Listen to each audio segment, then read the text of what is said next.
C'est ça. Voilà. Pour la minute, si na live yo, eza aide pour de konabiso. Na voix ndenge na soli ndenge na soleil na bino na tongo na ndenge na oto sona bino na pourquoi. En tout cas, eza ekomika mambo nzambe. Ndenga mo nazabo naza même pas na courage yo ça live mais c'est na sali live eza ndenge na zo yo kila makambo ndenge zo changer du jour au jour na air ndenge na monika été. Bilo mso ezako oyo olobi na osala sima oyo ko regretter.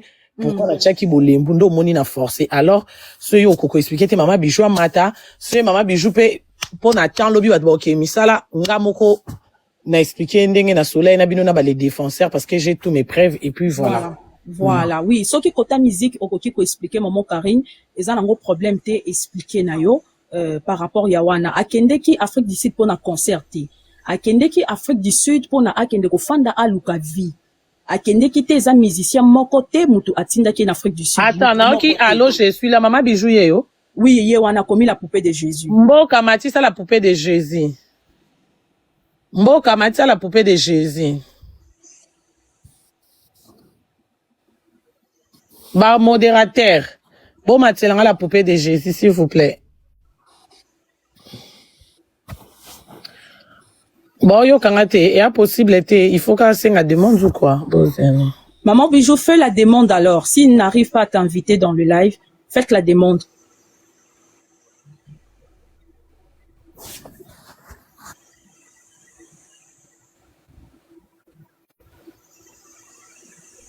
On a joué dans Matisse. Na moni demande ne zela. Oh yeah. Est-ce que ça est? Na moni na Matisse était. Attends. Non, nana matite. Zela no chomone. Hey. Hey. Oh yeah. Yeah, t'es un zouet. Oh oui, ok. Ok. Ma belle, ça va, tu peux parler, je vais continuer après. Yaza mutu na bisoté. Pas de souci. Voilà. Mon bijou, ça va, tu peux parler, ma belle. Le message que tu veux lancer et les gens, ils sont là pour t'écouter. Et je vais continuer à parler après. Yaya aucun micro, hein, pour n'écouter. Ok. Ok, ça va. Déjà, bonsoir à toute la communauté congolaise. Bonsoir, maman. Donc voilà, moi je suis la femme du défenseur et depuis la Belgique. Donc si je viens auprès de vous aujourd'hui, c'est Maman Bijou, pardon, vous avez combien d'enfants avec vous? Pardon? Vous avez combien d'enfants? 3. Ok, continue. Donc si je viens auprès de sa communauté aujourd'hui, c'est pas pour créer une polémique parce que je sais que il est dans le monde des réseaux sociaux. Il y a certaines personnes qui l'aiment, certaines personnes aussi qui n'aiment pas ce qu'il fait. Donc c'est un peu ça. Moi, je préfère parler en français parce que na yo kakalinga la bien mais na lobaka mukie. Donc pas de souci, maman Bijou, pas de souci. Donc d'accord. Donc je préfère parler en français pour que certains mots ne m'échappent pas. Donc voilà, je viens auprès de la communauté congolaise aujourd'hui parce que le défenseur est dans un état vraiment très critique, si je peux le dire ainsi, parce que vous savez bien, il est sur Internet, il fait la promotion de la musique de chez lui, qu'il aime bien faire. Donc ça fait quelques semaines aujourd'hui, il s'est rendu en Afrique du Sud. Il m'avait expliqué qu'il y a une dame qui l'avait proposé d'aller faire la promotion au niveau de l'Afrique du Sud. Bon, arrivé là-bas, comme vous-même vous le voyez sur les réseaux sociaux, il a fait la promotion. Mais bien après, l'histoire a changé. La femme voulait qu'il doit recevoir ce qu'on l'avait promis, mais c'était plus dans la capitale où il se trouvait. C'était dans une autre capitale un peu plus éloignée. Donc lui-même, il m'a fait comprendre que bon, maman Bijou, j'ai vu une situation ici que je vois ça un peu louche. Je suis venue pour une promotion, la promotion n'a pas donné parce que le conseil a été rapporté. Donc on me propose d'aller prendre d'aller faire une autre promotion dans une autre ville et de pouvoir gagner un petit truc parce que la femme a conseillé aux défenseurs de de faire de ne pas se baser peut-être sur une seule personne. Quand je dis une seule personne, sur peut-être un seul musicien. Donc, il peut faire la promotion de tous les musiciens qui veulent peut-être que le défenseur fasse sa promotion. Bon, au niveau c'est pas des engagements, ça n'a pas été géré comme il le fallait. C'est comme ça qu'on l'a mise dehors au niveau de l'hôtel où il vivait en Afrique du Sud. Il a pris ses bagages, il est reparti au Mozambique parce que il a quitté le Congo. Lui, il a préféré venir du côté de Mozambique pour pouvoir y vivre et voir par la suite. Donc, voilà. Quand il est arrivé au Mozambique la semaine passée, il m'a appelé il a franchement très mal au ventre. Et de surcroît, au niveau de la Belgique, il a été opéré plusieurs fois. Bon, il aimait toujours poster ses publications des opérations quand il vivait ici. Bon, je lui ai fait comprendre que si tu as vraiment mal, il faut essayer d'aller à l'hôpital. C'est comme ça qu'il est parti dans une clinique de la place où il vit. Ils ont essayé d'atténuer avec certains remèdes que ça n'a pas donné, dont la douleur a persisté. C'est comme ça que le lendemain, il est parti dans un grand hôpital. Dans cet hôpital, ils ont approfondi les examens, ils ont découvert un truc au niveau de son ventre. Qu'ils ont décidé immédiatement d'agir sur l'opération. Bon, il a essayé d'avoir la peur. Maman Bijou, j'ai l'impression que vous sautez des étapes, si je peux expliquer, et puis vous allez continuer, d'accord? Non, je ne saute pas les étapes parce que je ne veux pas entrer trop dans les détails. Donc, mais il faut des détails pour que les gens comprennent, maman. Bon, comme par exemple, quel détail que j'ai sauté, je sais pas trop. Par exemple, par rapport à la dame et le monsieur, qu'il fallait qu'il paye les défenseurs. Bon, par rapport au monsieur à la dame, il m'a expliqué qu'il y avait un argent qu'on devait lui remettre. Mais on lui a posé une condition d'aller prendre cet argent dans une autre ville plus loin où il vivait à l'hôtel. Et lui, il était impossible de se rendre là-bas, vu le document qu'il avait. Donc, c'est ce qu'il m'a expliqué. Vous voyez un peu. Non, c'est un peu ça. Bijou, maman Bijou, mon Karine, excusez. Maman Bijou, écoutez-moi. Ça, c'est l'explication que le grand frère vous a donnée. Vous comprenez? Avant tout, on avait parlé avec lui au téléphone et maman Karine et pareil pour toi. Vous comprenez? Oui, tu m'attends? Allô, mon Bijou, tu m'attends? Allô? Maman Karine, est-ce que vous entendez? Oui, non, Yoko. Maman Bijou, tu m'attends pas? Bon, peut-être maman Bijou a pour ma connexion, pas de problème, Yaya. Dans Namoukou, c'est, qui est vite fait, après peut-être on continue, après il n'y a pas de problème. Loba na belle-sœur, a continué à s'inquiéter, nabi qui a à peine émotion, donc, les défenseurs, andor luka azonga poto. Ndenge zalaka kake, banzela ngonde koma bandamu, il faut, aya kozonga poto, ake, Afrique du Sud. Et en Afrique du Sud, akutani na batantine ka ya musique. Tepe ba solo la na téléphone. Tepe ba yebaneli wapi a proposé que non. Yo ndengo zaboye okoki ko sala promotion ka ya mutu mote. Koma na yo naître. Pona ya monaki naître. Pona ya monaki naître. Ah maman Bijou, tu comprends lingala? OK, yo kam. Oui, je comprends. Allez-y, je comprends. Donc pona ye koko naître a monaki en lokola et ko sopaye parce que autaki déjà et pas président Fali. Et puis, tout le monde qui n'est pas comme un kokumisa héritier, tout le monde est sous na souka comme un kokumisa ferry. Donc, à mon avis, c'est quoi, abanda lisu kokumisa sous falito azonga lisu na ba héritier et ça akaka yo ebi kande ba fan bazwa makambo. Donc, a préféré qui a ça langote mais ce botali ba vidéo na ye, azaki de na ba vidéo moko azo kumisa kombo boss moko boy.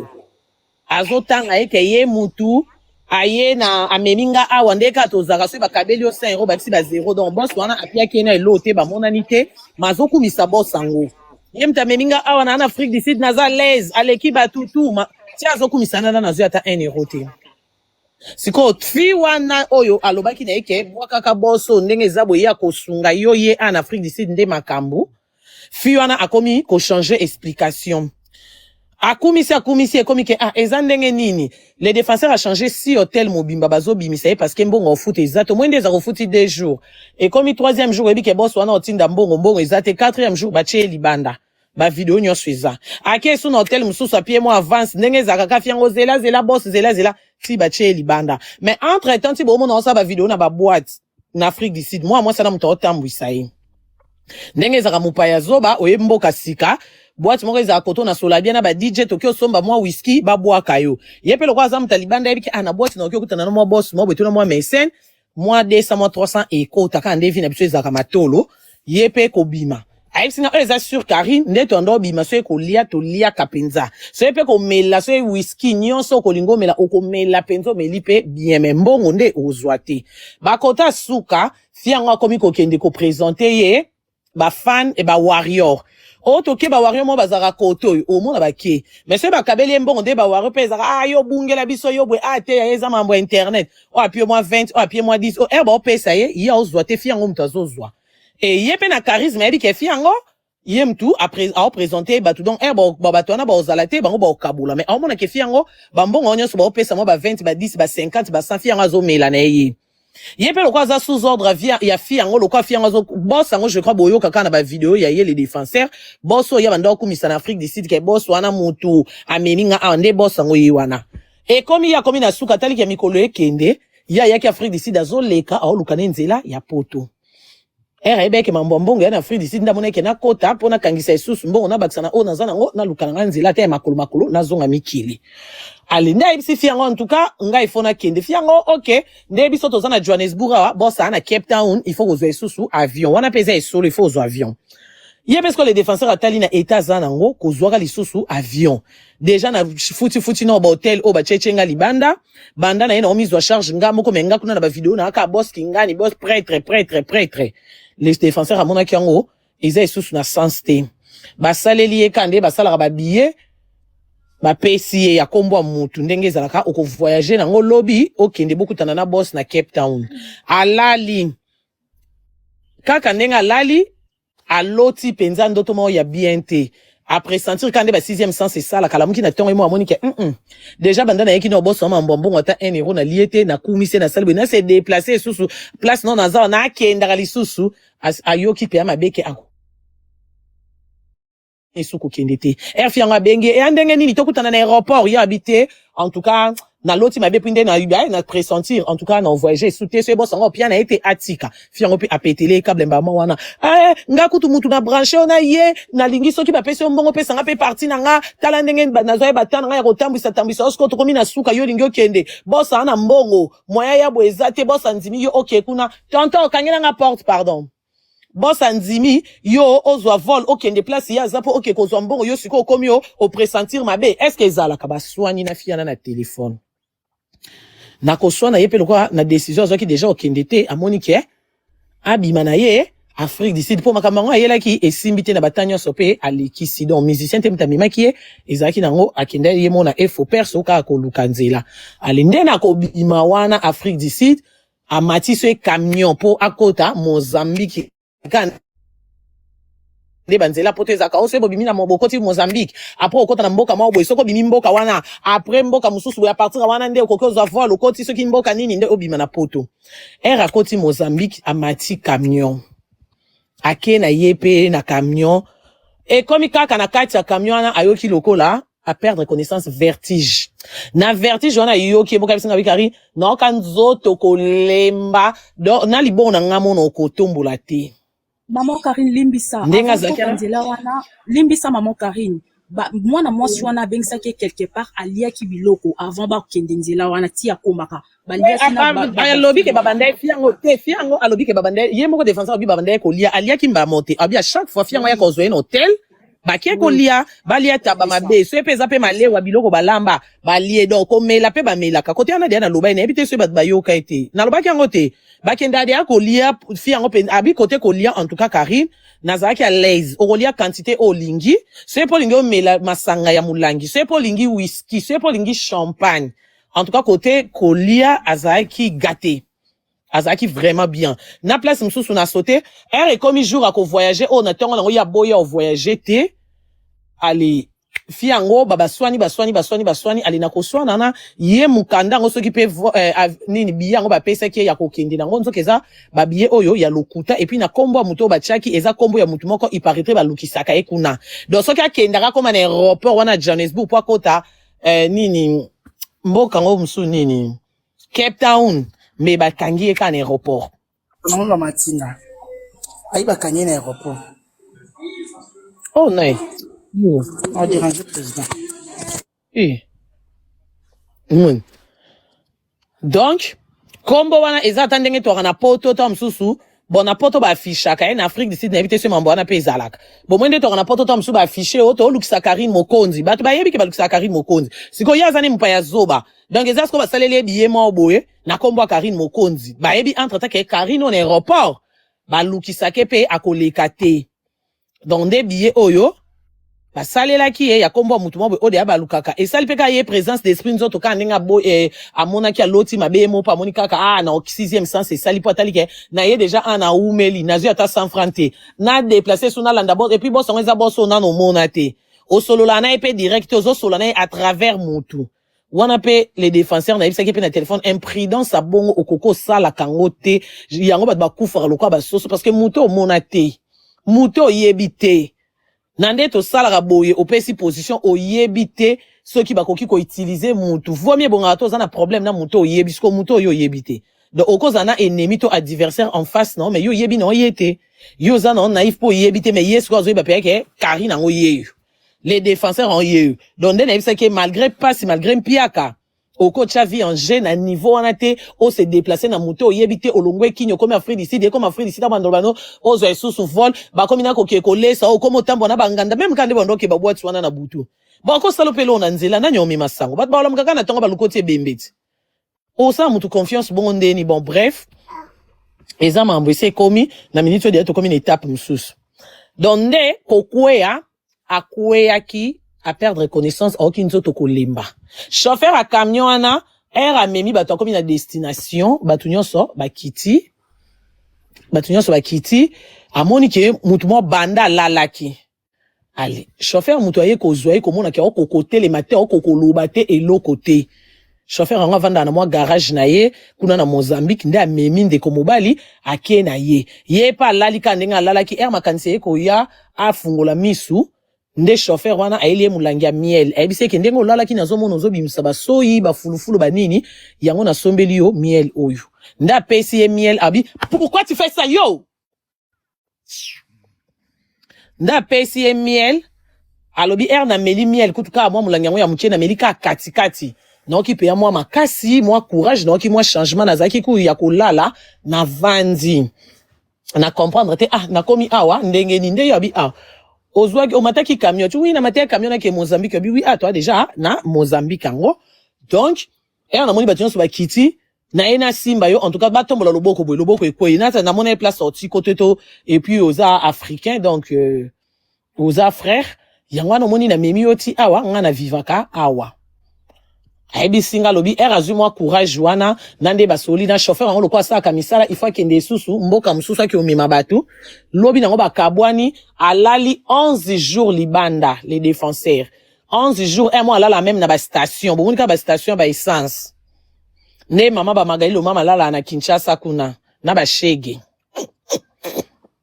11 jours donc 11 butu alali 11 butu libanda donc a galérer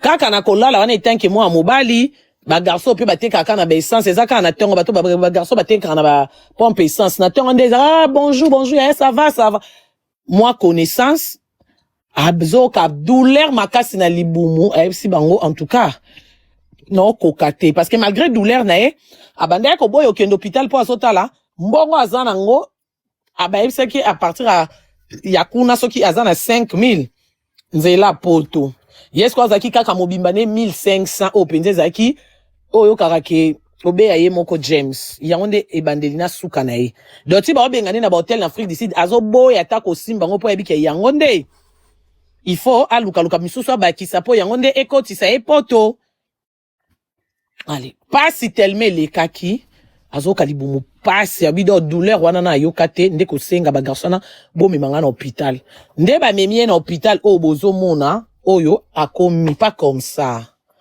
akomi na hôpital okokoma akomi na hôpital akomi batuni ye pe ozoyoka nini a expliquer pe ke nazoka ka pasi boye mama babifo basale échographie ndenga azoka pasi na libumu batala abikaka ndenge ba osala échographie amoni mbamo médecin wana lobi bobongisa chambre ya onani ya opération salle d'op mbamo batuni responsable no o awa nani ya obi anazanga moko belie papier na big okyo signer a signer abidon elekana tellement rapide que na emo kutu amone eloko lobate po pasi tellement leki ba moni kutu eloko umi sezate nde bomoni bazui même pas temps nde na omona batu so ba kati ba poil te bazui même pas temps yo kati ba poil te parce que RKK bomoni nde poteza donc RK ba talien échographie ba mo médecin bi salle d'op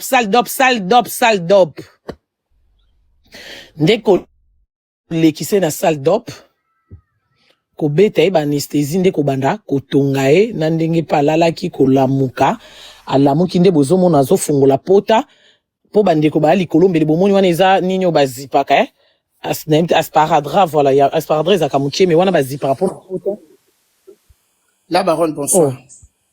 oh ba matisa zana Bonsoir, la baronne. eza nani Moto lotanga kombo. non eza nanyo azanango boyebi Bon matisa ye deux fois. eza fi yango ono alobela Oui, parfois. amata me azanda jite makasi boyaya mata mama kasi po ndenge oyala baronne bonsonga na okanisa yeso ezozo so nani senga demande ba modérateur bo matise kasi me akanga na micro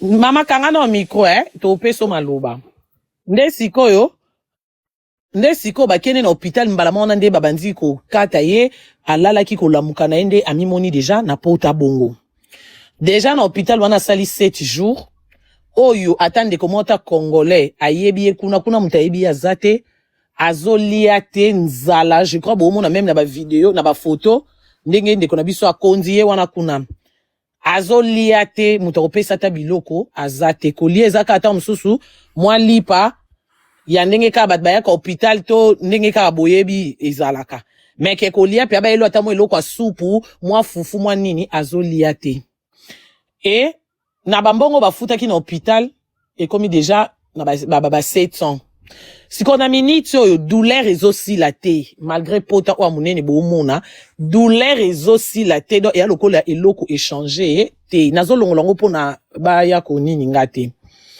ndenge douleur esila te il faut à changer hôpital parce que place aza bango babi mayele na bango esuki na ndede ya bakati ebongo il faut quoi que hôpital ya munene siko na ndenge futa déjà ba 700 et quelques na ndenge ba opéra ki na ba jour nyonso avandi kuna 1500 chikicha cha donc ndenge a continuer ko lala ko bandata nui ya lelo eza ya nyongo siko ndenge pasi azoka pasi makasi fois que na hôpital amunene c'est l'hôpital amuke ba expliquer dire que même na hôpital amunene okende il faut ba bande l'opération ba bande na salle libele na gauche je crois binomo bomona nano opération ndenge eza et comme ino de ati na sa mutolu a côté ya nzota mibali opération ekomi wana mais ebandi na libumu bomoni côté ebandi na libumu ti na se ya nzoto ya bandeko na biso ya mibali mais siko balobi na yeke opération fo ba mata ba banda ye na sa libele et ça lokwa lettre L donc ba uti na sa libele na gauche après ba kiti na ngo ti lisusu donc il faut ba fongola ye il faut ba fongola pota wana parce que après opération na pas sur azo yo kabatali ba moni que biloko mususu etikali o il faut ba bimisa ye sinon te ezokoma kaka grave siko bota na pota onde eza na mai ndenge eza na ya sika muto akomi théâtre wana mboka bloqué imbécile ba lo ba mambo via batu